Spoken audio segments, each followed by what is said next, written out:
কর্মকাণ্ডের জন্য। একদিকে যেমন পলাতক দোসররা আছেন, ঠিক তেমনিভাবে আরও দু একটি রাজনৈতিক দল তারা করছেন। এবং এই ইকবাল, এই ভদ্রলোকটিও একটি রাজনৈতিক দল, ধর্মভিত্তিক একটি রাজনৈতিক দলের সে একজন নেতা, সে এই ধরনের কাজ করছে। অথচ আজকেই আমরা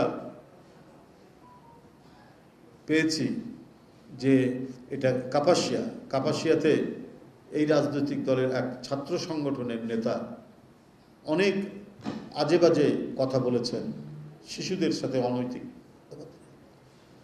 তো এই যে নিজেদেরটা আড়াল করে আর বানোয়াট দিয়ে কি বলে যে কাহিনী তৈরি করে, কল্পকাহিনী তৈরি করে বিএনপির বিরুদ্ধে অপপ্রচার, এটা হচ্ছে রাজনৈতিকভাবে যারা একেবারে অপসংস্কৃতি মধ্যে ভোগেন এবং ন্যূনতম যাদের কোনো রাজনৈতিক সভ্যতা বলে কিছু নেই, তারাই এই কাজগুলি করতে পারে।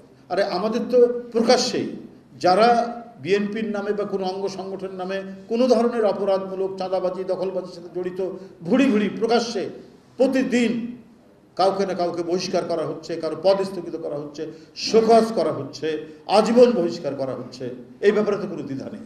কিন্তু সেই রাজনৈতিক দলটি নিজেদের লোকদের অপকর্মকে আড়াল করে তারা নানা নাটকের মাধ্যমে বিএনপির ভাবমূর্তিকে বিনষ্ট করার পায়তারা করছেন বা বিভিন্ন মাস্টার প্ল্যান করে যাচ্ছে যে যাতে বিএনপির ভাবমূর্তি নষ্ট করা যায় নির্বাচনের আগে।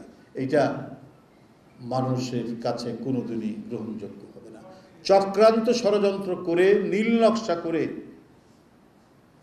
কারো ভাবমূর্তি নষ্ট করা, কোনো রাজনৈতিক দলের দীর্ঘদিনের ঐতিহ্যগত যে ইমেজ, সেই ইমেজকে ভুলুণ্ঠিত করার চেষ্টা কোনোদিনই সফল হবে না, অতীতেও হয়নি।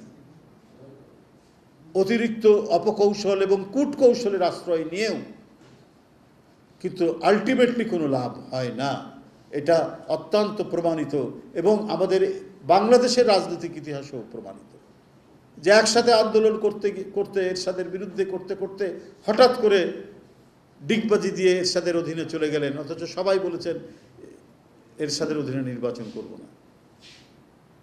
তো এটা তো মানুষ দেখেছে, আরও পরবর্তী বহু ঘটনা দেখেছে। কিন্তু এইসব মানে করা, কূটকৌশলের অবলম্বন করে বিভ্রান্ত করা, এটা অনৈতিক কাজ। সংগঠনগতভাবেই এটি একটি অনৈতিক কাজ, যেটা আমাদের এখানে অনেকেই, বাংলাদেশে এই মুহূর্তে অনেকেই করে যাচ্ছেন। আমি এটা তীব্র নিন্দা প্রতিবাদ জানাচ্ছি। কেন একটা উস্কানিমূলক কথার উপর সাই দিয়ে অনেক লোক এসে একজন মানুষকে হত্যা করে চলে যাবে? এই ঘটনা হতে পারে না, এটা একটা সভ্য সমাজের নমুনা হতে পারে না। অন্তর্বর্তীকালীন সরকার এই বিষয়ে কঠোর ব্যবস্থা করতে হবে। মানুষের অকারণে জীবন চলে যাবে, এই নিশ্চয়তা আজকে একটা সরকার থাকা অবস্থায় কেন এই ধরনের নিশ্চয়তা তৈরি হবে যে আইন বহির্ভূতভাবে তার জীবন চলে যাবে?